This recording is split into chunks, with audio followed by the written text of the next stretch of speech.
Всеки има моменти в живота си, когато се пита дали нещата щяха да се развият по различен начин.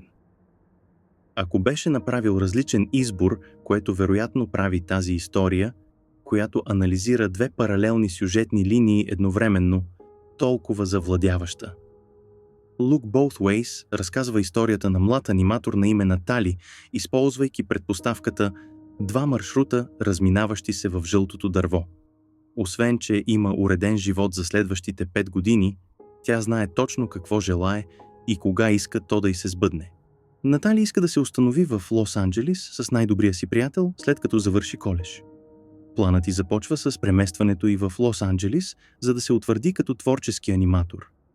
Като се има предвид, че това е последната им вечер в колежа, тя и Гейб участват в акт на спонтанност, което води до секс между двамата.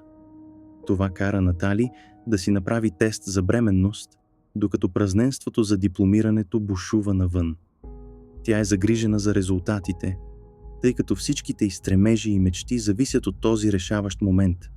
Ако забременее и реши да има дете, тя е наясно, че няма да може да се придържа към 5-годишния си план. Резултатите от теста са отрицателни, за нейно голямо облегчение, поне в рамките на първата времева линия.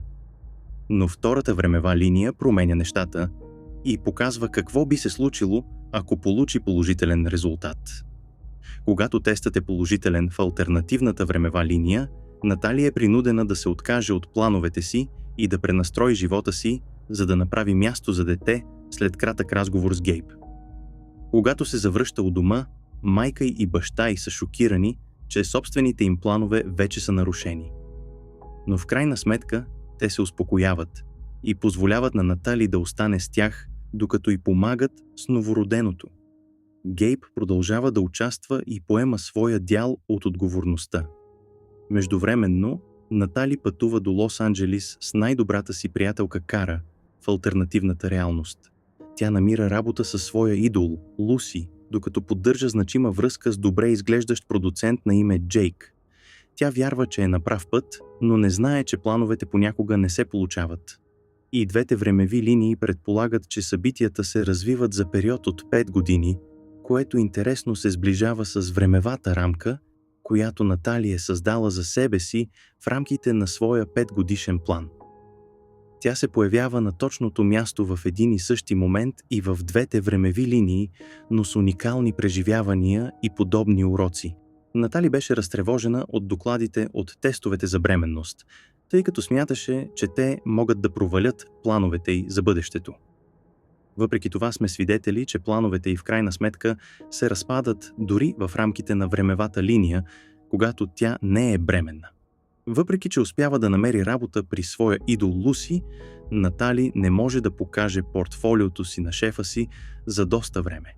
Тя очакваше, че до този момент ще е постигнала успех като аниматор, но за съжаление това не се случва. Планът включваше и нейното влюбване, което се случва с Джейк. Въпреки това, тя не се подготвя за вероятността те да се разделят, което точно се случва, след като Джейк получава необходимите средства за своя филм и трябва да прекара 6 месеца в Нова Скотия. Сравнително подобно нещо се случва с Натали в времевата линия, когато тя избира да задържи бебето. Докато първоначално вярваше, че това е правилният курс на действие, тя изпитва чувство на съжаление, че не може да се премести в LA и да води живота, който желае. Тя трябваше да напредне в живота си според 5-годишния си план, но вместо това се върна у дома и отговаря за дете. Скоро след като става майка, Натали е изправена пред предизвикателства и паника, в резултат на което вече няма живот. Дъщеря и Роузи изведнъж се превръща в център на нейната вселена. Романтичният й живот е пълна бъркотия в тази времева линия. Въпреки че е безспорно влюбена в Гейб, тя не желае да застраши хармоничното им приятелство през това време, имайки предвид дъщеря си Роузи. Тя се чуди какво ще стане, ако започнат да се срещат и по-късно се разделят. Какво влияние ще има това върху детето им? Тя не може да бъде около приятелите си, тъй като не може да остави Роузи на грижите на друг човек. Някак си, след всички отлагания, препятствия и оправдания, Натали се връща към рисуването и включва опита си от майчинството в работата си, където нещата започват да се обръщат. Роузи служи като вдъхновение за най-новия си проект, който представя на SXSW South by Southwest. В паралелната вселена, алтернативната Натали се прибира вкъщи и се опитва да открие гласа си, след като Луси казва, че на писането й липсва оригиналност. Тя прекарва много време в работа върху идеята си, преди да я изпрати на XXSW. Типовете проекти, по които Натали работи и в двата периода, са успешни. Следователно, въпреки че не се придържа към 5-годишния подход и в двата случая, тя все пак успява да създаде и завърши филм. Освен това, тя намира любовта и в двете ситуации. В една времева линия Джейк я посещава на фестивала, за да провери нейната работа. Натали избира да опита нещата с Гейб в алтернативната времева линия и най-накрая му признава чувствата си. След всичко това, тя се връща на мястото, където всичко е започнало за нея. Всичко ще бъде наред, казва Натали на предишното си аз, докато се гледа в огледалото. Независимо какво се случва или дали тя забременява или не, животът й ще се развие точно както трябва. Натали е убедена, че винаги ще се появи точно там, където й е писано, независимо дали е по различен път. Следователно, тя не може да бъде сигурна, че плановете й ще бъдат успешни, без значение колко ще направи в крайна сметка.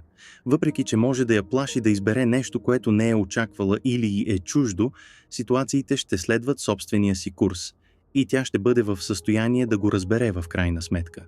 Към края на филма е показана истинската Натали, която все още стиска теста за бременност. Тъй като не ни се предоставя информация, всичко можеше да се случи. Тя може да очаква и да реши да има детето. Тя все още може да разпознае стремежите си, въпреки притесненията си, че ще бъдат загубени, или може да реши да няма дете и след това да се премести в LA, което би променило хода на живота й. Или може би тестът може да е отрицателен, което я освобождава от моралната отговорност да вземе трудното решение. Каквото и да се случи по-нататък, единственото нещо, което има значение, е, че тя трябва да устои през предизвикателните аспекти, да се посвети на своите стремежи и да не губи надежда, ако животът й хвърли непредвидена крива. Филмът оставя избора за съдбата на Натали на зрителите, като не дава ясен отговор.